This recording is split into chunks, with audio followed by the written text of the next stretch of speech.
Insperity presents the Small Business Advocate Show with Jim Blasingame, brought to you by FedEx, CareerBuilder.com, and Palo Alto Software. This is a copyrighted production of Small Business Network, Inc., all rights reserved.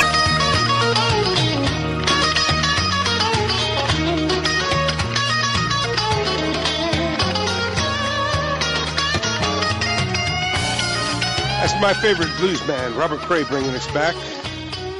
17 till, I'm Jim Blasingame. Thank you very much for hanging out with me. I am the Small Business Advocate.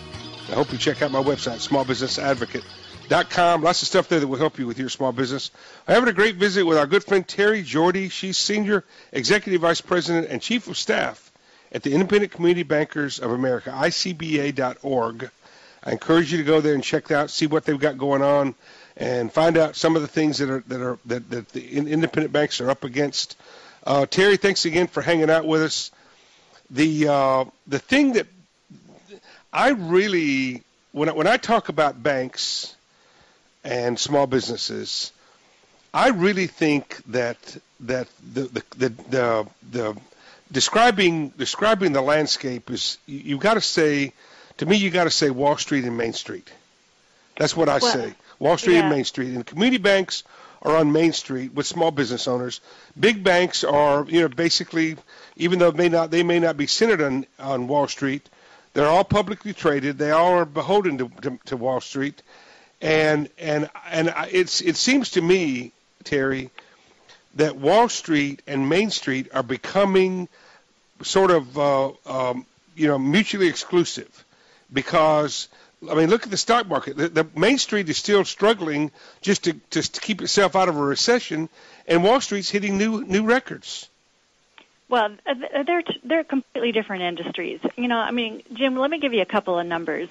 Many people don't realize that there are still 7,100 chartered banks in this country, but only 12 of them control 70% of all of the banking assets in the country.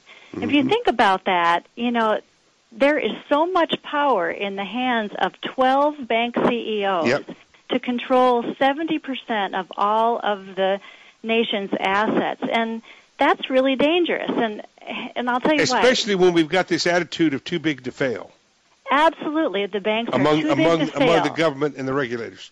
And what that means is that they're so interconnected that the failure of one of them will bring all of them down and everything under them. And we saw that happen. We saw that happen in 2008. They actually did fail, but they were too big for the government to allow that to happen because of the economic crisis. So the government stepped in, absolutely, and had to bail them out with trillions of dollars of our taxpayer money. And then when the recrimination came down from government on these guys to stop them from allegedly stop them from doing it again, those things rolled down to Main Street and made community bankers collateral damage, didn't they?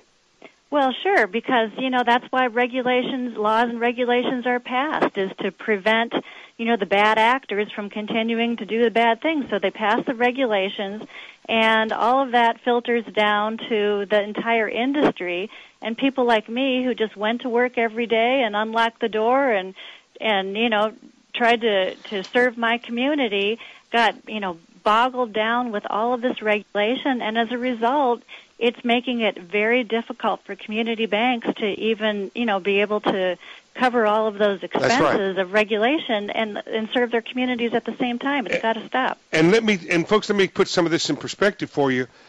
The big banks got rich before 2008, and the Wall Street bonuses before 2008 was $120 billion in the year prior. I think it was 2007.